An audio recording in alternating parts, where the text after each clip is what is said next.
Kejadian menyayat hati berlaku baru-baru ini di Desa Tarai Bangun, Kecamatan Tambang, Riau, Indonesia, di mana menunjukkan seorang gadis remaja yatim berusia 18 tahun yang juga pengidap sindrom Down mengungkapkan bahawa dirinya terpaksa menanggung derita sepanjang setahun tinggal bersama ibu saudaranya. Dikabarkan selepas kehilangan kedua ibu bapanya, remaja ini tinggal bersama ibu saudaranya itu. Namun bukannya diberi kasih sayang dan penjagaan yang baik, malah gadis tersebut dianiaya seperti tiada nilai sebagai ahli keluarga. Mangsa tersebut turut melaporkan bahawa dirinya sentiasa diperlakukan secara kejam seperti penganiayaan fizik dan perlakuan secara tidak manusiawi selama hampir 1 tahun tinggal bersama pelaku.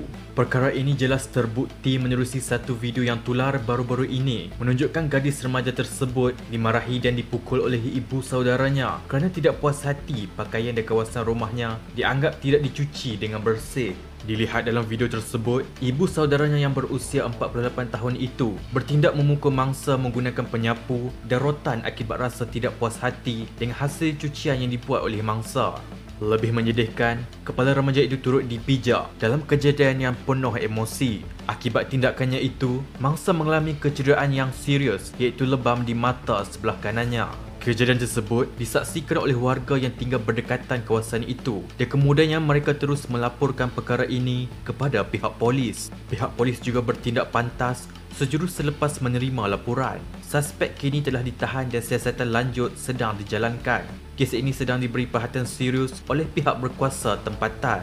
Dalam pada itu, mangsa juga mendedahkan bahawa dirinya bukan sahaja didera, malah tidak diberi makan serta terpaksa tidur di dalam sebuah gudang yang sempit.